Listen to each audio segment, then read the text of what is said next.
오늘은 우리 237 나라를 본 사람들이라는 제목 가지고서 우리가 말씀을 나눌 수 있도록 하겠습니다. 우리 예배드리는 장소가 우리가 교회당을 또 처분을 하고 이렇게 여러분 같이 모여가지고 예배를 드리는 시간은 아마 거의 1년 만에 이제 처음으로 하는 것 같습니다. 그만큼 이 코로나 시대가 위험한 그런 시간들이었고 또 많은 사람들에게 고통도 안겨주고 어려움도 안겨주었지만 우리에게 있어서는 굉장한 기회의 시간이라 그렇게 봐집니다. 왜냐하면은 이스라엘 백성들의 역사는 분명히 우리가 알고 있는 대로 노예되고 전쟁 만나서 포로되고 속국되고 후대들이 전 세계로 흩어져서 유리방황하다가 수많은 아이들이 죽음을 맞이하게 되는, 죽임을 당하는 그런 어려움의 연속이었습니다. 우리가 말하는 7가지 대재앙을 만나는 그런 시간들이었습니다.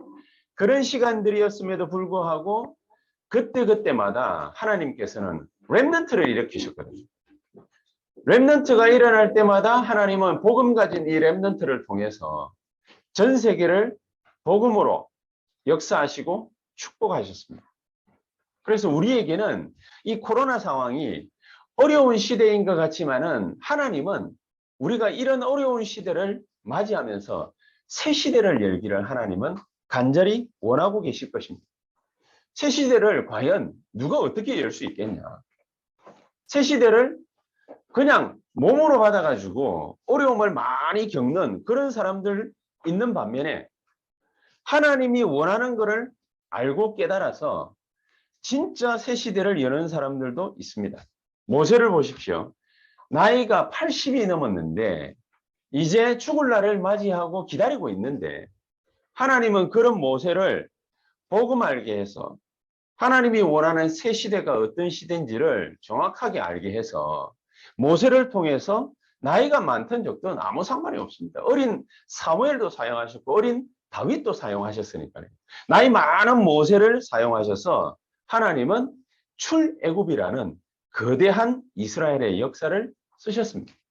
우리가 그거 한 가지만 보더라도 분명히 하나님께서 과연 이 시대를 어떻게 사용하실까? 우리가 그것을 정확하게 본자, 237 시대를 하나님은 지금 열고 계시다라는 것을, 그것을 본자. 이거 못 보면 또 이스라엘의 역사처럼 후대들은 전쟁 만나게 될 것이고 포로로 끌려가게 될 것이고 속국될 것이고 그 나라와 민족 자체가 말이죠. 그러면서 아예 깡그리째 주후 70년 이후에는 나라가 없어져 버렸습니다. 그게 이스라엘의 역사입니다. 그냥 단순히 노예되고 포로되고 속국되고 그냥 유리방황하다가 아이들 좀 죽었다. 그 정도가 아닙니다. 237을 본 사람들은 그 사람들 때문에 하나님은 노예로 붙잡혀 있던 이스라엘 백성들을 해방시키셨습니다. 하나님은 이 어두운 시대에, 이 문제 많은 시대에 우리를 예수 믿게 만들어서 이런 시대를 왜 살아가게 하시겠습니까? 하나님은 아무런 이유도 없이 우리를 예수 믿게 하시겠습니까? 그냥 누구와 말하는 것처럼 말이죠. 예수 믿고 복 받는다? 그 정도 이유겠습니까? 그 정도 이유라면은 꼭 굳이 종교를 가질 이유도 없습니다. 왜냐?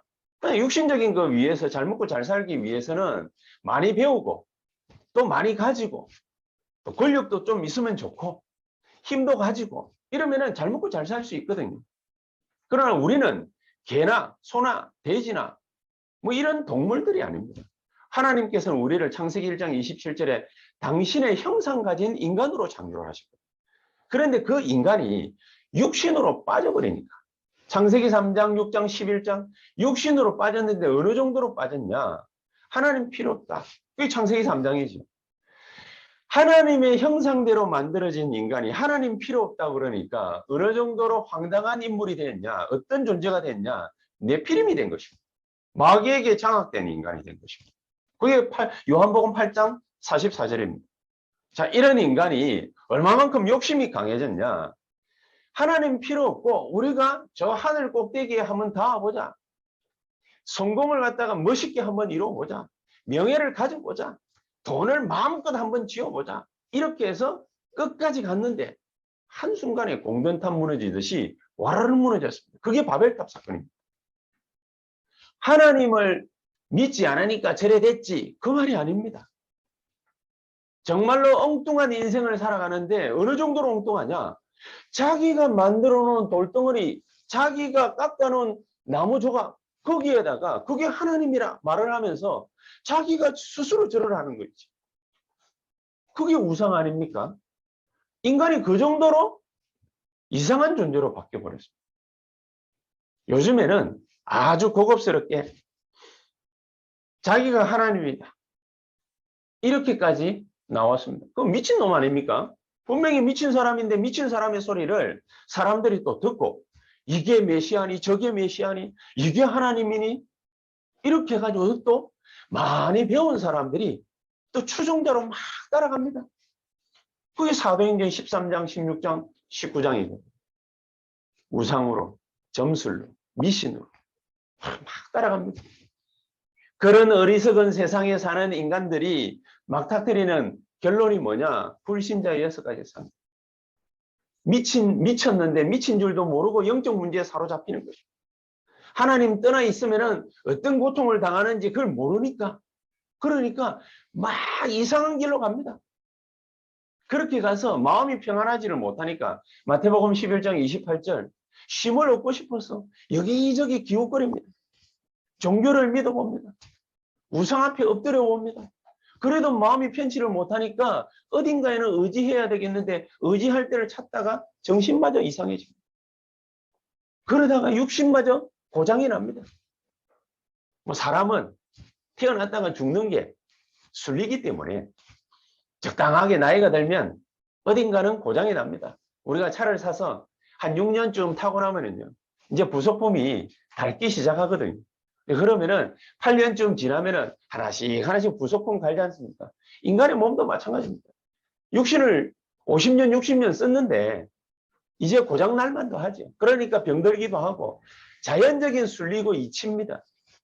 그러나 그거 말고 어느 순간에 정신이 붙잡히고 어느 순간에 병이 드는데 그냥 병이 아니고 가족이 내력이 있어요. 이 사람이 낳고 나면 저 사람이 아프고 저 사람이 낳고 나면 또 다른 사람이 아프고 가족 안에 있어요.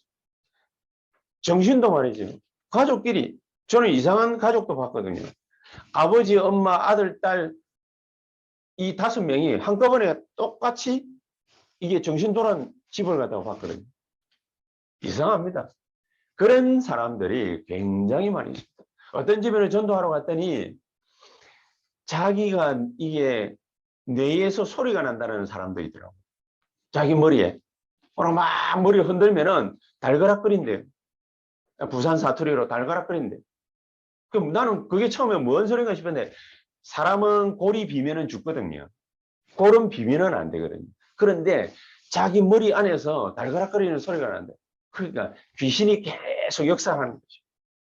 그런 일들이 무수히 일어나는데 이거를 볼 수 있는 눈 가진 사람이 없어요.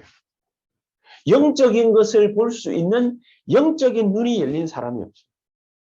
성경에 보니까 초대교회, 이 초대교회가 237을 정확하게 딱 봤는데 어떻게 봤냐? 이 237이 어디에 잡혀 있는가를 정확하게 딱 본 겁니다.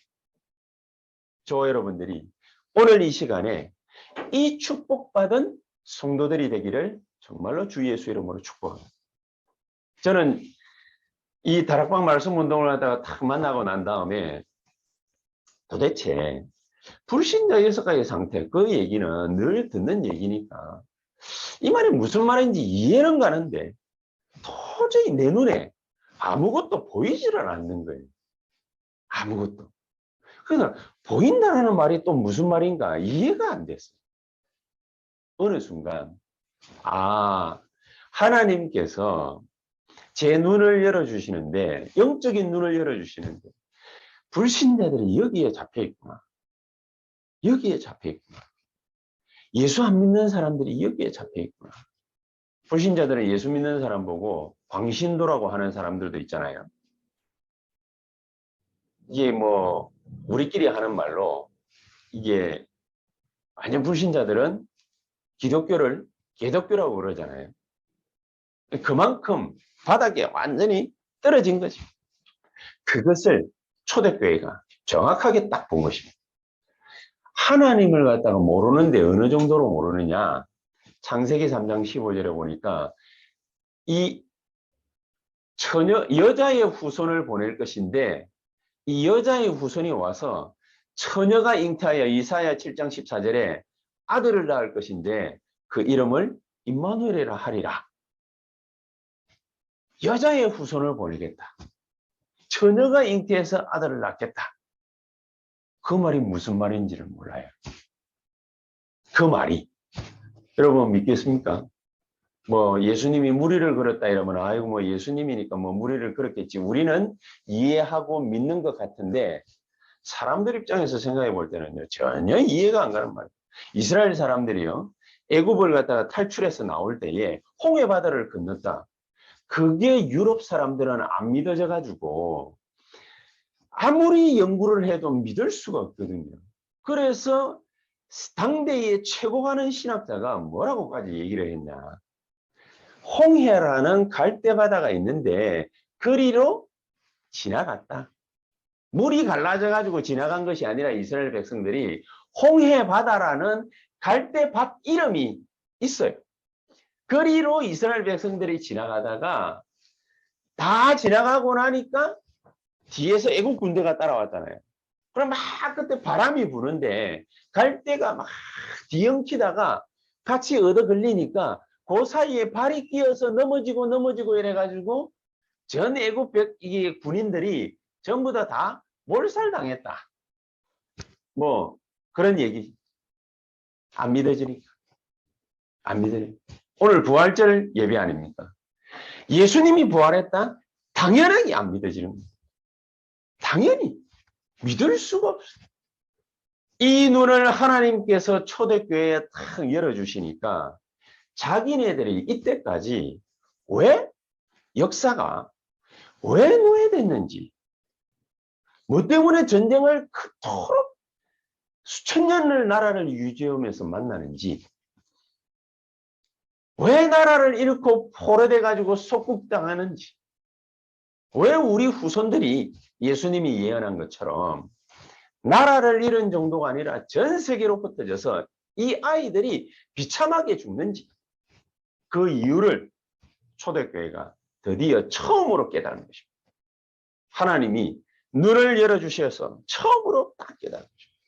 이 초대교회는요, 일반인들이 아무도 보지 못한 것, 그거를 처음으로. 여러분, 저와 여러분들이 그냥 설교 한번 잘 듣고, 그리고 예배 잘 드리고, 기도해서 응답받고, 소소하게 행복하고, 재미있게 인생 살다가 천국 가면 되고, 이런 믿음을 가지라고 하나님이 우리를 이 자리에 두신 것이 아닙니다. 소소하게 여러분들이 가지고 있는 에너지를 잘 사용해서 좋은 대학 나와서 우리 랩런트들이 좋은 직장에 취직해서 바쁘게 인생을 살아가다가 또 간혹 멋진 인생을 살아가다가 그러다가 주님을 만나고, 물론 그렇게 살면 좋습니다. 뭐 그것도 나쁜 인생은 아닙니다. 그러나 하나님이 원하시는 인생이 있습니다. 바울과 초대교회가, 베드로와 초대교회가 이 아무도 못 본 것, 무엇 때문에 7번의 대재앙을 만났는지, 왜 자기네 국가 옆에는 항상 시대를 거슬러 올라가면서 왜 항상 강대국들이 존재해서 자기 나라를 공격하고 전쟁 일으키고, 왜 끌고 가서 노예 만들고 포로 만들고, 왜 속국 만들어서 이토록 괴롭히는지 이유를 처음 깨달아요. 하나님이 7명의 렘넌트들을 무엇 때문에 사용하셨는지, 그것을 깨달은 렘넌트들이 일어날 때마다 하나님은 성령으로 역사하십니다. 성령으로 역사하신 정도가 아니라 세계를 발칵 뒤집어 놓은 것입니다. 오늘 저는 이 부활절 주일날 이 말씀을 드리면서 저와 여러분들에게 반드시 하나님이 원하시는 이 축복이 전달되어질 수 있게 되기를 정말로 주 예수 이름으로 축복합니다. 안 그러면 이 강대국들이 일어나서 이스라엘을 끊임없이 공격했는데 왜 공격했는지 이유를 몰라요. 왜 공격하는지. 이 이스라엘이 하나님의 복음 가진 나라 아닙니까? 그런데 자기네들이 하나님을 갖다가 알고 이 복음을 갖다가 가졌다라고 생각을 하고 여기에 갇히니까 우리는 하나님 백성, 다른 나라 사람들은 이방인, 개, 절대로 하나님을 알면 안 되는 민족, 자기네들은 하나님의 거룩한 백성, 이렇게 해서 선민 사상에 갇히기 시작했습니다. 이렇게 되니까 이 이스라엘이 어떤 민족으로 전락하게 됐습니까? 이런 강대국들이 시대마다 일어나서 이스라엘을 공격하고 이스라엘을 노예 삼고 포로 만들어가고 속국 삼아서 모든 재산들을 다 깡그리째 들고 가버린 거죠. 심지어 성전에 있는 성전에 입혀놓은 금은 보화 있죠. 그것마저도 다 끌어갑니다. 이스라엘 사람들은요 어마어마하게 눈물을 흘렸습니다. 왜냐? 예루살렘 성전에 있는 그 보물들은 하나님의 것이라고 생각하고 있는데 그걸 갖다가 다 끌고 가지고 들고 가버렸습니다. 얼마나 원통하겠습니까? 그리고 우리는 가만히 딱 보면은 이야 참 믿음이 대단한 사람인 것 같지만은 자기를 위한 내가 모시고 있는 이 하나님, 이 성전 이게 파괴됐다 그거죠. 내가 주체라. 이스라엘 사람. 지네가 주체라. 하나님이 주체가 아닙니다. 그러니까는 강대국들이 일어나서 무수히 이스라엘을 짓밟아버린 거죠. 그런데 이 강대국들은요, 항상 보면은 복음이 이런 이스라엘을 얼마만큼 정확하게 잘 알았던지 사탄의 노예가 돼가지고 이스라엘을 짓밟아버린 거예요. 강대국이 왜 하나님으로부터 역사를 갖다가 일으키는 이런 강대국들이 안 되고 사탄의 노예가 될까요? 하나님이 일부러 그렇게 허락해버린 거예요. 이래가지고 복음 잃어버린 이스라엘을 짓밟아버려요. 왜? 그렇게 해서라도 이스라엘이 깨닫기를 하나님은 그토록 염원하고 있었던 것입니다. 그런데 이 강대국만 그런 것이 아니죠. 강대국 주변에 우리가 말하는 237, 이 약소국들이 있습니다. 이런 사람들을 무수히 끌고 와가지고 노예로 삼았습니다. 우리가 잘 알고 있는 무슨 옛날에 그런 영화가 있었죠. 한 50년 전에 킨타쿤테라는 어른들은 다 알 겁니다. 제 어릴 때에 나온 영화였는데 흑인을 갖다 잡아가지고 저 유럽의 노예시장에 갖다 파는 그런 비참한 내용의 영화입니다. 이런 일들이 200년, 300년 전에 자행됐거든요. 그런데 그거를 갖다가 하나님이 오케이 이랬거든요. 그러니까 하나님 모르는 불신자들은요. 하나님이 살아계시다면 그렇게 할 수 있냐? 하나님이 살아계시기 때문에 그렇게 한 거예요. 다 죽어버릴 텐데 하나라도 살리려고 노예로 끌고 간 거예요. 전부 다가 저 아프리카에는 남미에는 전부 우상 덩어리인데 그렇게 살다가 마귀한테 붙잡혀가지고 철저하게 짓밟히고 지옥 갈 백성들인데 사탄의 백성이고 지옥 백성인데 거기에 있는 사람들을 끌고 가서 한 사람이라도 유럽에 있는 올바른 복음 가진 사람이 있거든요. 그 집으로 집어넣어서 그 사람을 만나게 했어. 이 복음을 한 사람이라도 듣게 만들었어. 들은 이 사람이 다시 아프리카, 남미로 가서 복음을 듣고 알려주라. 한 사람이야. 하나님은 정말로 사랑이 많으신 하나님 아니겠습니까? 그런데 이런 일에 이스라엘은 사탄의 노예되어 있는 강대국들의 심부름이나 하는 그런 비참한 인생을 살아갈 수밖에 없었던 것입니다. 아무도 못 보고 아무도 못하고 아무도 못 막았어요.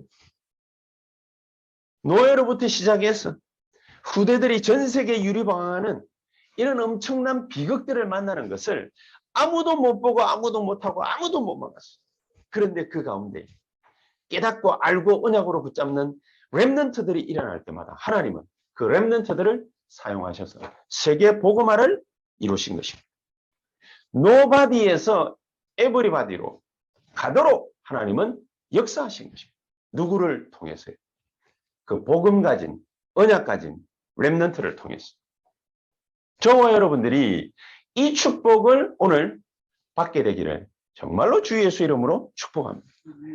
그래서 교회는 어떤 장소냐? 교회는요, 여러 가지 일들을 만난 사람들이 모이는 장소입니다. 그러다 보니까 무수한 사람의 소리들이 넘쳐나는 것이죠. 이 사람 저 사람 인생 경험 가지고 와서 이 말 저 말 많은 말들이 있거든요. 교회는 그런 장소가 아니다. 교회는 어떤 장소냐? 하나님이 예수 믿는 사람들에게 인생의 가장 결정적인 것을 보장하는 보좌의 축복을 누리는 그런 혜택을 얻는 곳이다.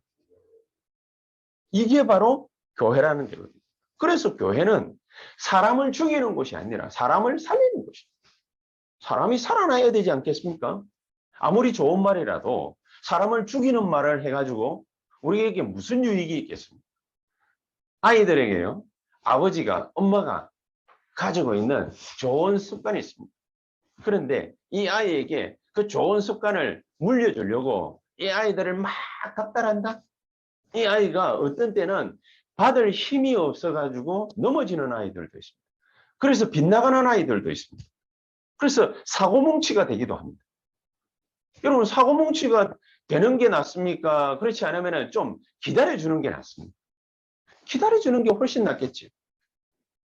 정말로 우리는 오늘 이 시간에 올바른 해답, 올바른 응답, 올바른 인생의 결론을 내리는 그런 축복의 시간이 되기를 바랍니다. 그래서 오늘의 가장 중요한 세 가지 포인트, 그 첫 번째가 뭐냐? 우리는 남들이 못 보는 걸 보고 못하는 걸 하고 못 막는 것을 막는 그런 237 살리는 주역인데, 이런 주역이 붙잡아야 될 언약이 뭐냐? 세 가지 있습니다. 이 말 저 말 붙잡으면 안 됩니다. 교회는 딱 세 마디만 제대로 붙잡으면 됩니다. 그리스도 언약을 똑바로 붙잡아야만 세상을 살릴 수 있습니다. 이 그리스도가 뭔 말이냐? 여러분들 한 번 이상 들으신 분들은 다 아시잖아요. 그리스도는 인생의 삶 저주, 그 문제를 완벽하게 해결하신 단어예요. 그렇죠? 그러면 인생이 받아야 되는 그 삶 저주를 완벽하게 해결하신 그 그리스도가 어떻게 됐단 말입니까? 그리스도가 오늘 이 날에 부활하신 것입니다. 그래서 우리는 언약을 붙잡는데 어떤 언약을 붙잡느냐? 그냥 그리스도, 그냥 하나님, 그게 아니고 그냥 하나님이 아닙니다. 그냥 그리스도가 아닙니다. 오직 그리스도인데 어떤 오직 그리스도냐? 창조주 하나님의 능력을 우리에게 부어주시는 오직 그리스도. 이거를 딱 붙잡아야 돼요. 부활하신 그리스도인데, 그렇죠? 죽음에서, 우리가 찬송했던 죽음에서 살아나셨네요. 어두움을 물리치고 죽음에서 살아나셨네요. 부활하신 그리스도. 이분의 언약을 굳게 딱 붙잡는 것입니다. 그러니까 그냥 믿으면 안 돼요. 하나님 믿습니다. 예수님 믿습니다. 예수 믿고 복 받으십시오. 그냥 하는 게 아니에요. 그냥 하는 게 아니라 말씀으로 우리를 구원하시는 예수 그리스도를 확실히 붙잡는 것입니다. 말씀으로만 역사하시는 것입니다. 말씀으로만. 왜 말씀으로만 역사하십니까? 왜 말씀으로만 역사하셔서 왜 우리를 반드시 구원하시겠다라고 그러십니다. 나머지는 전부 어두움이에요. 어두움. 실질적으로 어두움에 다 빠져있는 거예요. 그래서 아무도 못 막는 것을 뭘로 막을 수 있느냐? 하나님의 능력이 나타나야만 막을 수 있는 거예요. 그렇죠? 아니, 우리 후대들이 말이죠. 우리가 복음 못 붙잡아가지고 이리 끌려가고 저리 끌려가고 뭐 여기가 노예되고 저리가 포로되고 남의 나라까지 가가지고 속국당하고 나라 잃고 유리방황하고 이걸 갖다가 막을 수 있는 길이 없단 말이에요. 그렇죠? 우리나라도 얼마나 수천 년 동안 이웃 나라에 중국에, 일본에, 러시아에 얼마나 짓밟혔습니까? 이렇게 수없이 짓밟혔는데 더 이상 뭘 어떻게 더 짓밟혀야 우리가 깨닫겠습니까? 복음 한 가지가 이 땅에 딱 들어오는 그 순간 하나님은 모든 저주를 우리에게서 다 걷어갔거든요. 그러니까 아무도 못 막는 것이에요. 아무도. 사단의 역사도 아무도 못 막지만은 막을 수 있는 한 길이 생겼는데 그게 뭐냐? 창조주 하나님께서 역사하시는 그 능력의 역사. 말씀으로만 우리를 구원하시는 예수 그리스도의 역사. 하나님의 능력으로만 우리에게 나타나시겠다라고 말씀하신 성령의 역사. 이거를 응답으로 받는 것입니다. 그러니까 그냥 응답 받지 말고 그냥 응답이 아니라 하나님만 우리에게 주실 수 있는 절대 응답을 딱 받아요. 절대 응답. 이게 말장난 아닙니다. 절대 응답이 있어요. 인간에게만 구원받은 하나님의 자녀에게만 주시는 응답이에요. 여러분 예수 그리스도이라니까 뭐 그냥 막 별 감동 없지 않습니까? 부활해서 죽음을 깨트리고 살아나신 그리스도. 여러분 이 그리스도를 정확하게 알게 되시기를 주 예수의 이름으로 축복합니다. 이거를 40일 동안 얘기를 했다는 거예요. 40일. 예수님께서 뭔 할 짓이 없어가지고 40일을 제자들 붙잡고서 얘기하시겠어요? 3년 동안 고래고래 고함 질렀는데도 잘 못 깨달았거든. 그러니까 예수님이 십자가 지려고 하니까 다 도망갔잖아요. 심지어 베드로마저도 그 십자가와 부활이 뭔지를 몰라가지고 엉뚱한 곳에 고기 잡으러 갔다 왔잖아요. 예수님께서 40일을 잡으러 다녔다니까요. 분명히 성경에 그렇게 기록되어 있잖아요. 그러니까 앉혀놓고 감람원에서 예수님께서 40일 동안을 하나님 나라의 일에 관해서 설명을 하시고 40일 집중적으로 설명하시고 뭘 설명하시냐? 내가 무슨 일을 하러 왔고 무슨 일을 했고 이제 앞으로 무슨 일을 할 것이다. 그 내용에 관한 얘기들을 철저하게 집중적으로 말씀하시고 이번에 지금 전쟁 벌이고 있는 나라가 두 나라가 있죠. 러시아하고 우크라이나 전쟁이 벌어졌는데 얼마만큼 비참하냐. 모든 나라 도시가 다 파괴됐어요. 수천 명, 수만 명에 달하는 아이들과 부녀자들과 어른들까지도 다 살해를 당했어요. 그 정도로 비참한 게 이게 바로 전쟁입니다. 그런데 이 전쟁에 지지부진한 거예요. 한 달이 지나고 두 달이 지나가는데 이 전쟁이 끝날 기미가 안 보여요.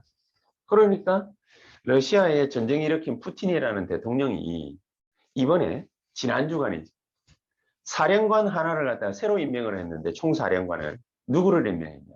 옛날에 크림반도에 10년 전에 크림반도 전쟁을 갖다가 치를 때 역시나 거기도 우크라이나 땅이었는데 그것 빼앗기 위해서 그 크림반도의 전쟁을 갖다가 일으켰던 그때의 그 시절에 총사령관을 다시 한번 이번에 또 10년 지난 다음에 총사령관으로 또 임명을 했어요. 그 사람 별명이 뭐냐? 인간청소기. 인간청소기. 그 말은 무슨 말입니까? 다 쓸어버리는 한이 있더라도 전쟁은 반드시 승리하겠다.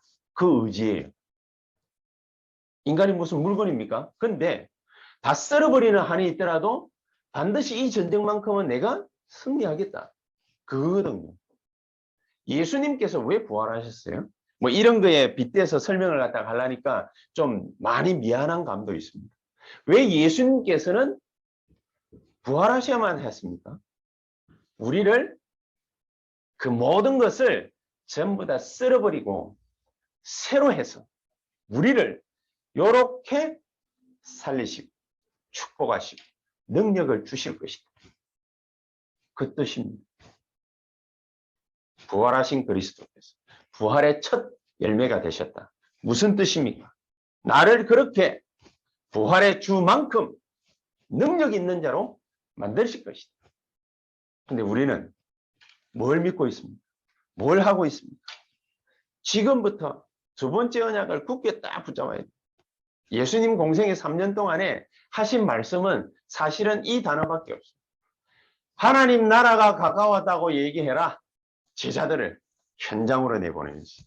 하나님 나라가 가까웠고 천국이 가까웠다 이 얘기가. 사탄이 결박되고 성령께서 역사했다면 그러면 하나님 나라가 이미 이루어졌느니라. 하나님 나라의 일이 뭡니까? 하나님 나라의 내용이 뭡니까? 성령께서 우리 안에 내주 인도 역사하시면서 모든 우리와 관계된 곳에 만남에 흑암 세력을 박살낼 것이다. 그게 하나님 나라의 일입니다. 그 일에 수종드는 종들이 있는데 그게 누구냐? 주의 천군 천사들이. 그렇죠? 이게 바로 지금 우리가 붙잡고 있는 9가지 축복, 보좌의 축복 그거 있죠? 그게 바로 하나님 나라의 일입니다.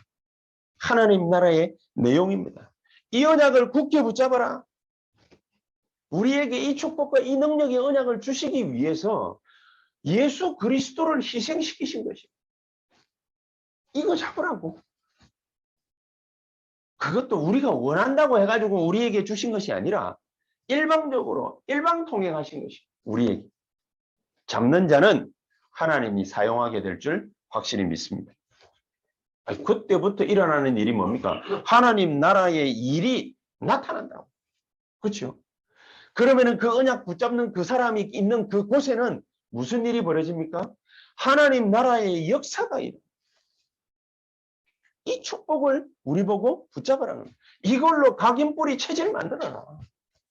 여러분 딴 게 없습니다. 전부 다 무슨 사상이니 이념이니 다 헛소리를 갖다가 만들어가지고 수백 페이지 수천 페이지나 되는 이런 헛소리를 만들어서 우리에게 무슨 철학이 어떠니 저떠니 이념이 어떠니 저떠니 다 헛소리 다 잡소리입니다.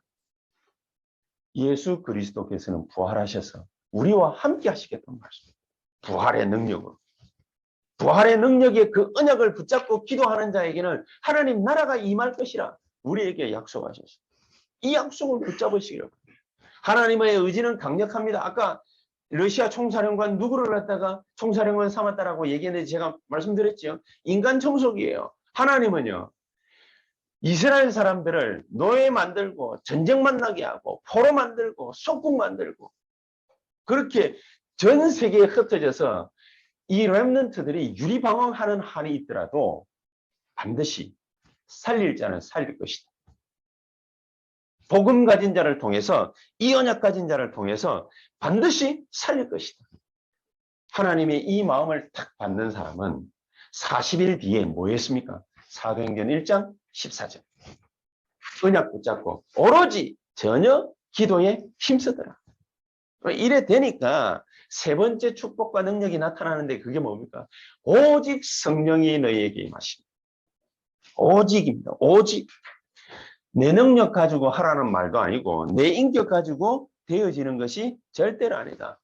오히려 이것과 상관이 없어야 된다. 저와 여러분들 인격하고 능력하고 배운 거하고 스펙하고 우리가 전도되어지는 거 있죠? 상관없어야 돼요. 저와 여러분들이 가진 것 때문에 교회 안에서 이것저것 뭔가를 갖다가 만들어서 삐까뻔쩍하고 그거하고 상관없어야 된다고 말입니다. 그래야 세계 살릴 수 있다. 그래야 삶 시대를 살릴 수 있다. 여러분, 내 거하고 상관이 없어야만 저와 여러분들의 과거 있죠. 이게 발판이 되는 거예요. 저와 여러분들의 뭔가 능력하고 상관이 있으면 저와 여러분들의 과거는 비참하게 되는 것입니다. 우리가 무슨 서울대 나왔거나 그러면은 목에 힘주고 어깨에 힘들어가지고 다른 사람 살릴 수 있을 것 같습니까? 그렇게 나와가지고 정신 돌아가지고 이상한 짓 하는 사람들 훨씬 더 많아요. 그러면은 좋은 학교 나오면 안 됩니까? 그 말이 아니죠. 오직이라 해야 된다. 그거 깨닫는 자가 나와야 된다. 그거 깨닫는 자가 탁 나오면은 어떻게 됩니까?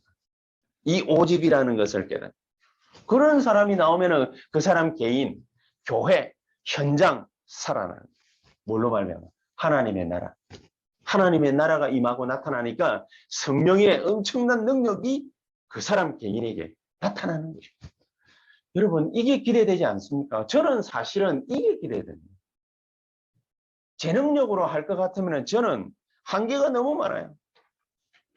이 한계에 부딪히는 것이 아니라 목사가, 중직자가, 렘넌트가 보좌의 축복을 함께 누린다? 원내스 되어지어서 누린다? 그러면은 교회가 살아나고 성도가 살아나고 우리 이웃들을 살리는 역사 나타나게 돼 있다. 결론을 맺으십시다.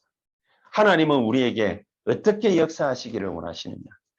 하나님은 그날, 그 장소, 거기에 역사하기를 원하시는데 어떤 역사로 말입니다. 사도행전 2장 1절에 오순절 마가다락방에 나타난 그 성령의 역사. 오순절 날이 이미 이름에. 그런데 우리의 문제가, 진짜 문제가 뭡니까? 사도행전 1장 6절 7절이에요. 이게 우리의 진짜 문제예요. 예수님에게 이 중요한 순간에 뭐부터 질문을 딱 하느냐? 이스라엘 나라가 회복될 때가 이때입니까? 그 말 하니까 그게 무슨 크게 잘못된 질문입니까?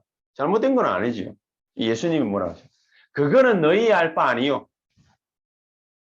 나라가 깨진다, 회복된다, 그거는 너희의 알 바 아니요. 성령이 너희에게 임하시면 육신적인 거에 관심 아무리 가져본들 그거는 세상 얘기, 그거는 사람 얘기, 그런 거 지금 할 때가 아니라고. 저와 여러분들에게 필요한 거는 교회 생활을 갖다가 멋지게 하는 게 아닙니다. 인앙 생활을 갖다가 하는 것이 아니라 신앙 생활로 접어드는 것입니다. 목사가 성도들에게 해줘야 될 최고의 것, 마지막 것이 뭐냐? 신앙 생활을 하도록 만들어주는 것입니다. 그렇지 않겠습니까? 그러면은 교회는 진짜 하나님 이것만 임하면 됩니다. 오직 성령이 너희에게 임하시면. 그래 되면은 순서가 있어요. 예루살렘 온 유다 사마리아 땅끝 이랬잖아요. 예루살렘, 성전이 있는 예루살렘, 교회부터 살아나는 거죠. 교회부터. 여러분 성도부터 살아나는 거죠. 그러면 어떻게 됩니까? 온 유대, 우리가 개개인이 맞닥뜨리는 현장이 있지 않습니까? 이 현장이 내가 열심히 뭔가 일을 해가지고 살아나는 것이 아니라 그 현장부터 살아나고 역사하기 시작하는 거죠. 그러면서 사마리아가 그랬습니다. 원수도 아닌데 원수처럼 지내는 사마리아.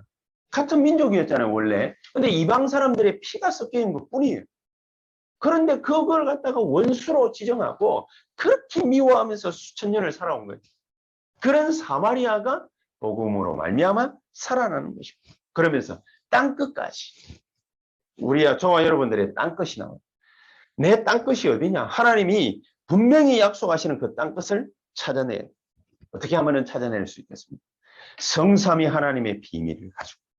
하나님 우리에게 주신 그 보좌의 축복, 그걸 가지고서 우리 개인이 보좌화하는 것입니다. 개인이 보좌화하는 것입니다. 이거를, 이 축복을 누리고 있으면은, 그러면은 길이 보입니다. 이게 중요해요. 이 축복을 누리고 있으면은 길이 보입니다. 여러분, 길이 잘 안 보이죠? 길 보일 때까지 기도하셔요. 내가 어떻게 신앙생활 하는 것이 잘하는 건지 잘 모를 때가 있죠? 보일 때까지 해요. 성령께서 아직 역사하시기 전이, 성삼위 하나님의 비밀이 나에게 나타나기 전이에요.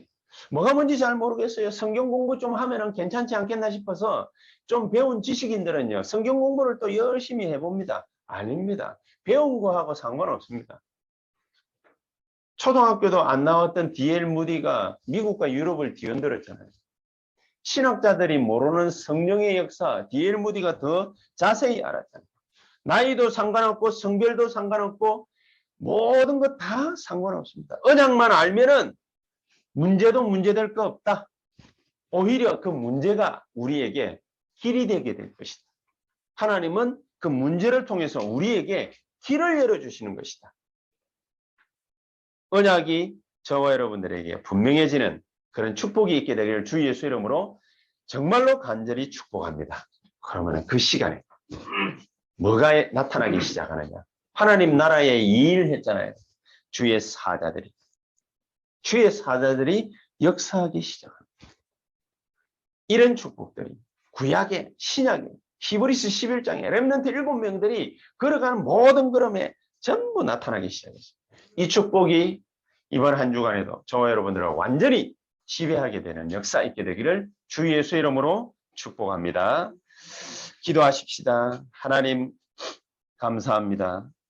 우리 개개인에게 주의 성령으로 역사해 주시옵시되 하나님의 능력이 우리에게 충만히 부어지는 능력의 역사 있게 해 주시옵소서. 모든 흑암과 어둠의 세력들이 주 예수의 이름으로 완전히 결박되는 가장 큰 역사 우리에게 있게 해 주시옵소서. 예수 그리스도 이름으로 기도하옵나이다. 아멘.